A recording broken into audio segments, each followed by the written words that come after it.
Hi guys, welcome back to the channel. Today I am making some whimsical nonsense weirdness that came out of my head. So I hope you enjoy.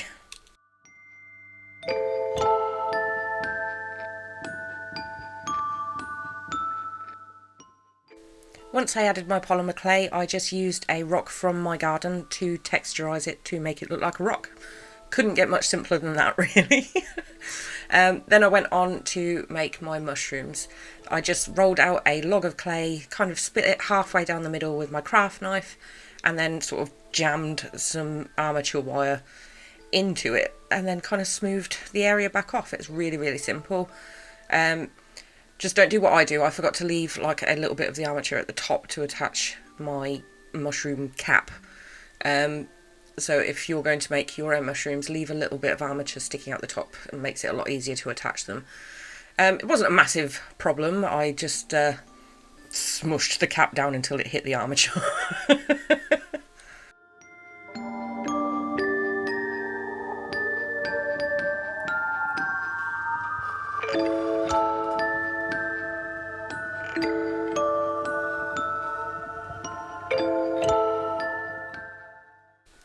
To give my creepy mushroom a creepy eyeball, I literally just rolled out a ball of clay, cut it in half, and then sort of stuck it on the front of the mushroom cap. It was nice and simple. Then I rolled out two good-sized sausages of clay to make the upper and lower lid of the eyeball, and just blended them in. It was nice and simple. It kind of looks creepy when it was done as well, so I kind of had the idea that I wanted.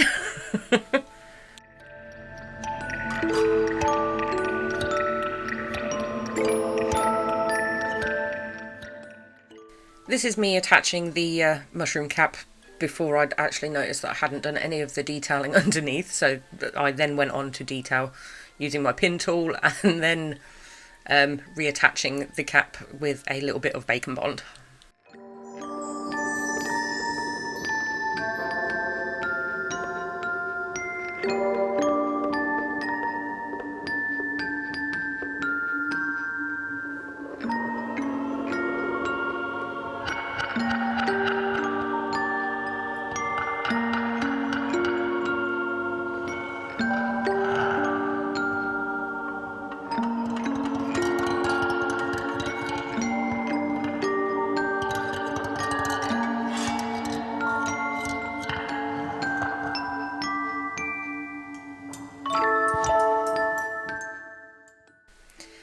I made a couple more little mushrooms. This one I just needed like a cocktail stick for its armature, and the third one was so small that I didn't bother using armature at all.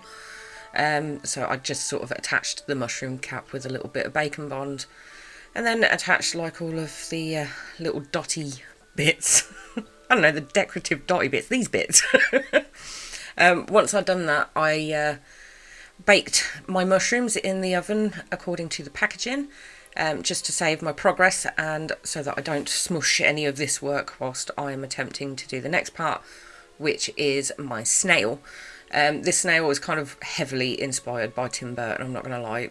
I watched Corpse Ride not too long ago with my daughter, and I decided that I wanted to make something a little Tim Burton-esque. So to make my snail, I just rolled up a small bit of armature, well, foil, made like this lemon shape, and I used that as a template to make the swirly bits of the snail shell round. I did at first attempt to do it like the child way, which is just roll out a snake of clay and then wrap it round itself, and yeah, it didn't look so good. So I decided to do, I don't know, two halves of a snail, if that makes sense, and then merge them together over this foil armature, and I think that this worked a lot better. It looks a little bit more snail shell like than just some curled up super sculpey.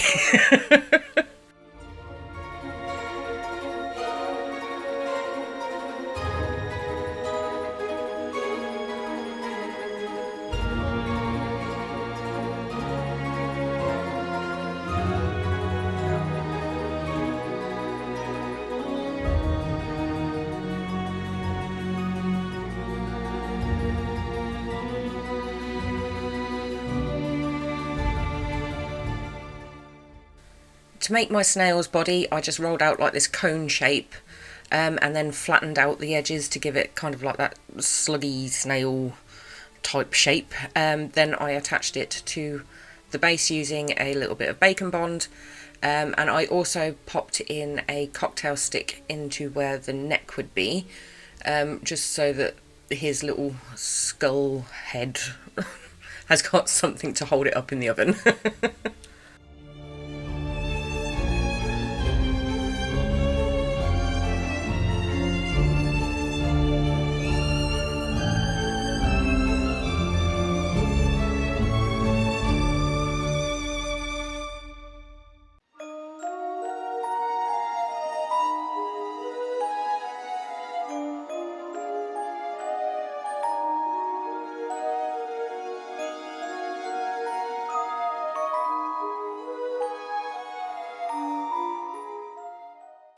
To make his little head, I just squished out a little teardrop shape, then I used my ball stylus to sort of dig in to indents for where eyes should be, and then gave him two worried looking little eyebrows. That sort of just set off the Tim Burton vibe straight away with the eyebrows. Yeah, then I popped in two little eyeballs, just using a bit of bacon bond. Then I think I went on and attached his head to the snail and finished off the face after I'd done that. But there really wasn't much work after that point. It was literally just popping in two little nostrils and then attaching some pre-baked teeth. I made these teeth beforehand, put them in the oven, and then dipped them in some bacon bond and just sort of shoved them into his face. If I hadn't have pre-baked them, it would have been very difficult to put his teeth in. If you're going to try and do it with raw clay, good luck.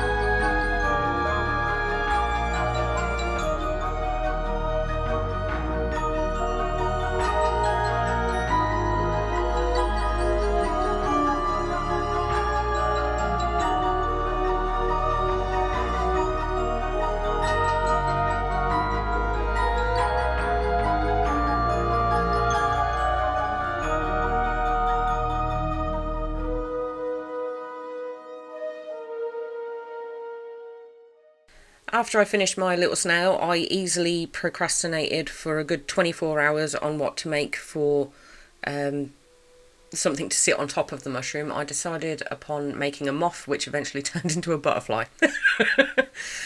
So I started by cutting out some wing shapes and then sort of pinching the edges of my wings just to make them a little bit thinner, and then sort of overlapping them a little bit to create that moth shaped wing, which I somehow turned into a butterfly.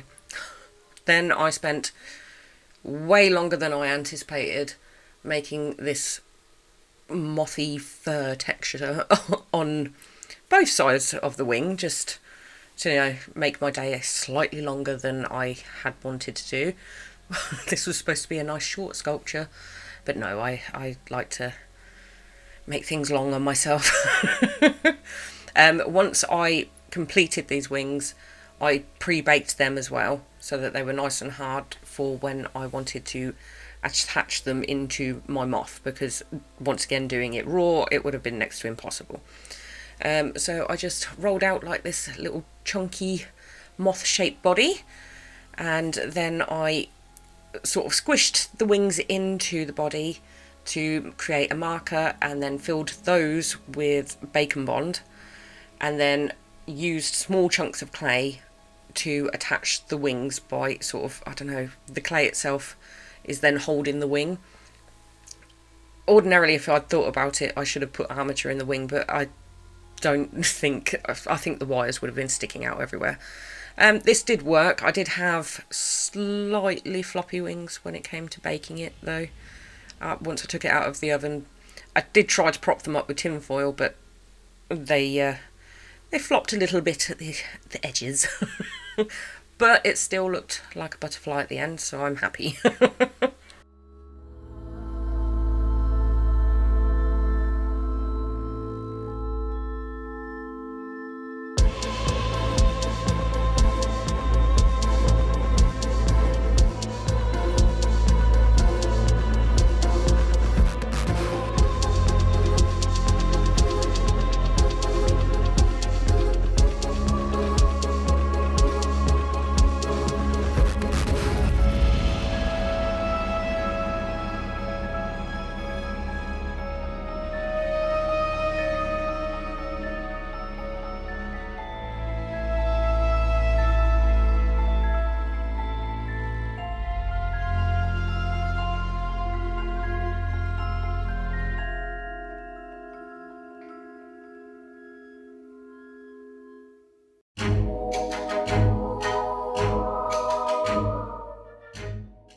Once I finished 6 million years worth of furry moth texture, I attached 2 little antennae. These is just floral wire dipped in a little bit of bacon bond.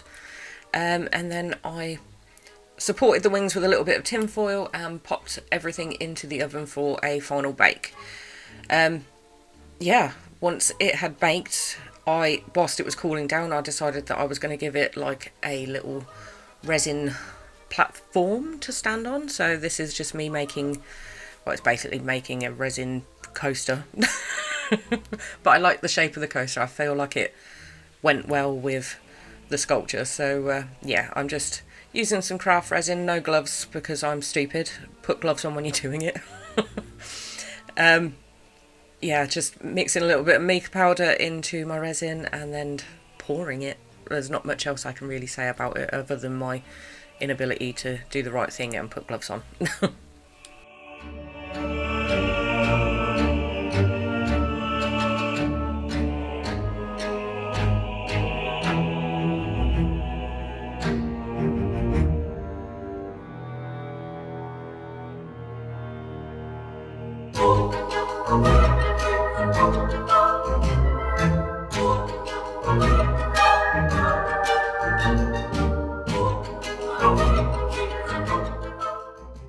While my resin is curing, I am going to go on and do my painting. I am going to start with my base coats. They're literally just black and white. For the snail, I then went on straight into a black wash. I intend to make this snail monochrome, I guess, just black and white.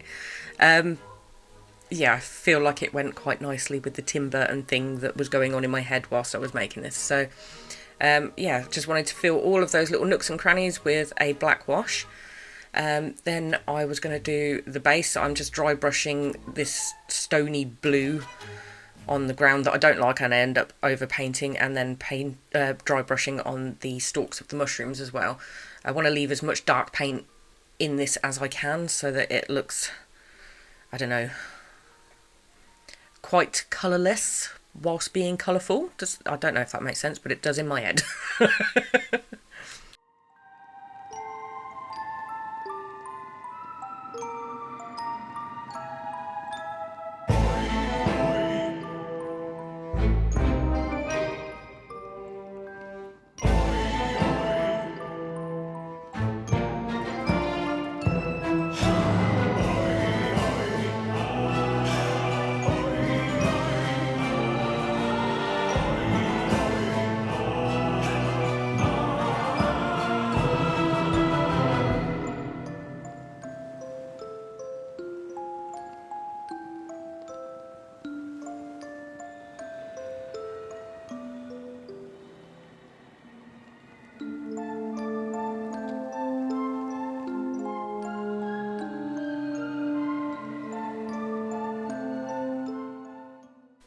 Just want to take a minute to appreciate my little girl's reincarnation of my snail. I'm so proud that I inspired somebody.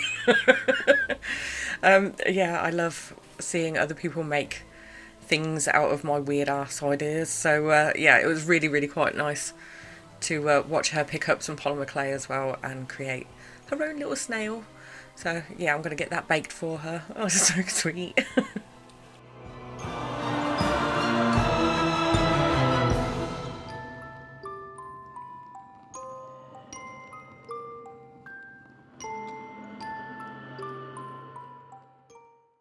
So for my butterfly, my mothafly. Oh yeah, I wanted to create like a skull pattern on the wings. I feel like I managed to paint like a Neanderthal man skull on the back. It's not quite how I imagined it, but it has the skull vibe. So I just left it as it was. I'm still pleased with it. I just feel like I created Neanderthal man. Yeah, I pretty much stuck with like the whole black and white theme throughout the butterfly, but then underneath I wanted to have like a really bright butterfly feel as well. So without going too far out of my colour scales, I didn't want to use loads and loads of different colours. I decided to give like this real nice blue emeraldy colour underneath the wing that you can barely see, but you know, I don't know, it gives a little bit of life to my otherwise dark and gloomy sculpture. Once I finished painting all the black lines, I did go in with like a glittery varnish type thing. It's called Folk Art Dragonfly Glaze. It just doesn't really show up on camera. It doesn't matter how many times I try and angle it right, you can't really see the glittery, but it is really, really glittery, and I think it looks really quite nice.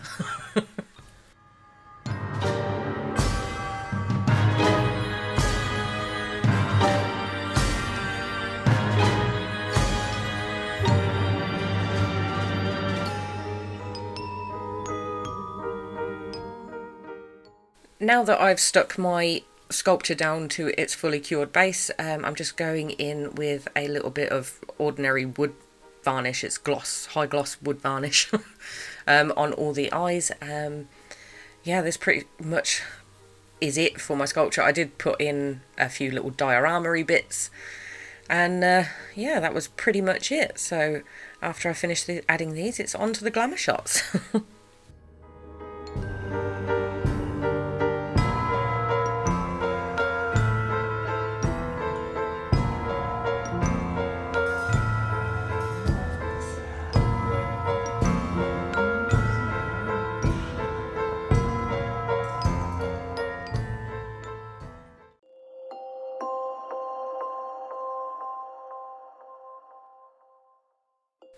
And that's it, guys. My weird little snail, one-eyed mushroom, mothafly creation is finished. I hope you have enjoyed watching this video. If you have, then please do take a minute to like and subscribe, because I always love a new subscriber. You can also follow me over on Facebook and on Instagram and on TikTok. I am literally everywhere that I can think of being. So, you know, if you want to see other arts and craftsy stuff that I do as well, my TikTok has like some of my colouring ins and all that sort of thing. So yeah, thank you very much, guys, and I'm going on holiday very soon, so I will be back maybe in about 2 weeks.